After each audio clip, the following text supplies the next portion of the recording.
మాట్లాడదాం. మనోజ గారు తెలంగాణ జాగృతి నాయకురాలు మనతో పాటు ఉన్నారు. మనోజ గారు నమస్తే. నమస్తే అన్న. నమస్తే. డైరెక్ట్ కామెంట్, కేసీఆర్ లేకుండా, కేసీఆర్ ఫోటో లేకుండా రాజకీయాలు చేస్తా అని మాట్లాడుతున్నారు. అది సాధ్యమయ్యే పనేనా? కేసీఆర్ కూతురుగా పుట్టి తెలంగాణ సమాజం కేసీఆర్ కూతురుగా అంగీకరిస్తే కేసీఆర్ ఫోటో లేకుండా రాజకీయాలు చేయడం సాధ్యమేనా? ఓకే, ముందుగా మీకు ప్యానెల్ మెంబర్స్ కి అలాగే తెలంగాణ ప్రజలకి గుడ్ ఈవినింగ్ అన్న. Very good. అందరికి ఒక స్పష్టత ఇవ్వాలనుకుంటున్నాను. ఏంటంటే కవితక్క గారు కేసీఆర్ గారి పేరు లేకుండానే, కేసీఆర్ గారి ట్యాగ్ లైన్ లేకుండానే ఆ రోజు తెలంగాణ జాగృతిని స్థాపించారు. 2006లో తను రాజకీయాలలోకి వచ్చినప్పటికీ కూడా 2008లో అఫీషియల్ గా తెలంగాణ జాగృతి రిజిస్ట్రేషన్ అయినప్పుడు అప్పుడు కూడా కేవలము జయశంకర్ సార్ గారి ఫోటోతోని, తెలంగాణ తల్లి ఫోటోతోని మాత్రమే తెలంగాణ జాగృతి ఏ ప్రోగ్రామ్స్ అయినా తెలంగాణ జాగృతి జెండాలో కానివ్వండి, తెలంగాణ జాగృతి బ్యానర్ లో కానివ్వండి కేసీఆర్ గారి ఫోటో అనేది లేకుంటుండే. ఆ రోజు తెలంగాణ ఉద్యమంలో కూడా చాలా మంది ఉద్యమకారులైన చాలా మంది సీనియర్ జర్నలిస్టులు, నేను ఇలాగే మీలాంటి వాళ్ళు ఎంతో మంది చాలా మంది సీనియర్ జర్నలిస్టులు నాతో షేర్ చేసుకున్న వాళ్ళు ఉన్నారన్న. కవిత గారు కేసీఆర్ గారి కూతురని దాదాపుగా 6 నెలల వరకు కూడా మాకు తెలిసేది కాదు, తను ఎప్పుడు అలా ఉండేది కదా. కేసీఆర్ గారి ట్యాగ్ లైన్ ని కవితక్క గారు ఎప్పుడు యూజ్ చేసుకోలేదు. మిగతా నాయకులు కానీ ఎంపీగా ఓడిపోతే కూతురు కోసం ప్రోటోకాల్ ఉండాలని చెప్పేసి కేసీఆర్ స్థానిక సంస్థల ఎన్నికల్లో నిజామాబాద్ నుంచి గెలిపించి ఎమ్మెల్సీగా అవకాశం ఇచ్చారు. సో అది కేసీఆర్ ఇచ్చినటువంటి పదవే కదా ఎమ్మెల్సీ కూడా. సో కేసీఆర్ ట్యాగ్ లైన్ లేదంటే మీరు మొదటి నుంచే కేసీఆర్ని వ్యతిరేకించారు. తండ్రితో ఉండే తండ్రిని వెనక నుంచి వెన్నుపోటు పొడిసారు అన్నటువంటి కామెంట్లు కూడా వచ్చే ప్రమాదం ఉంది ఈ మీరు మాట్లాడే కామెంట్ తర్వాత.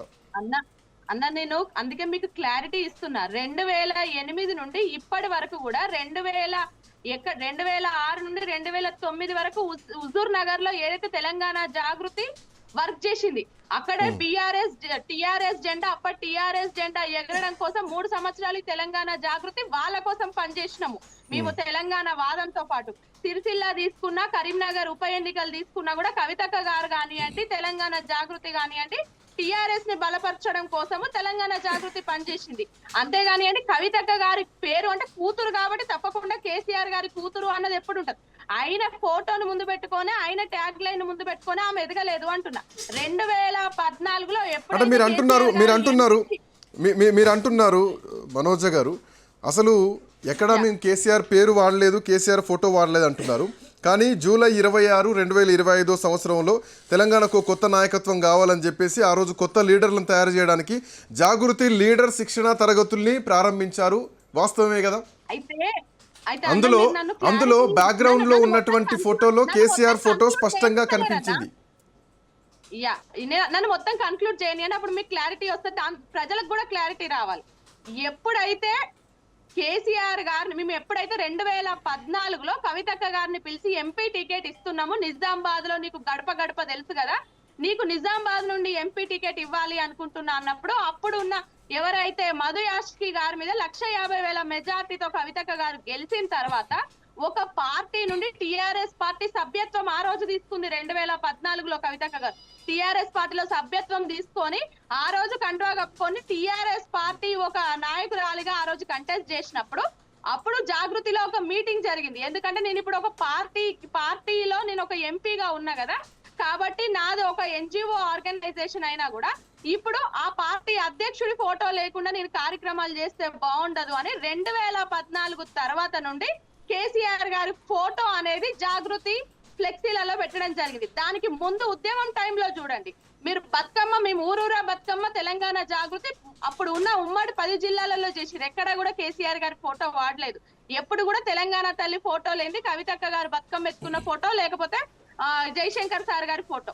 2014లో ఒక పార్టీకి ప్రాతినిధ్యం వహిస్తున్నారు కాబట్టి ఆ రోజు ఆ పార్టీ అధ్యక్షుడి ఫోటో ఉండాలి అని చెప్పేసి ఒక ప్రోటోకాల్ ప్రకారం పెట్టుకోవడం జరిగింది.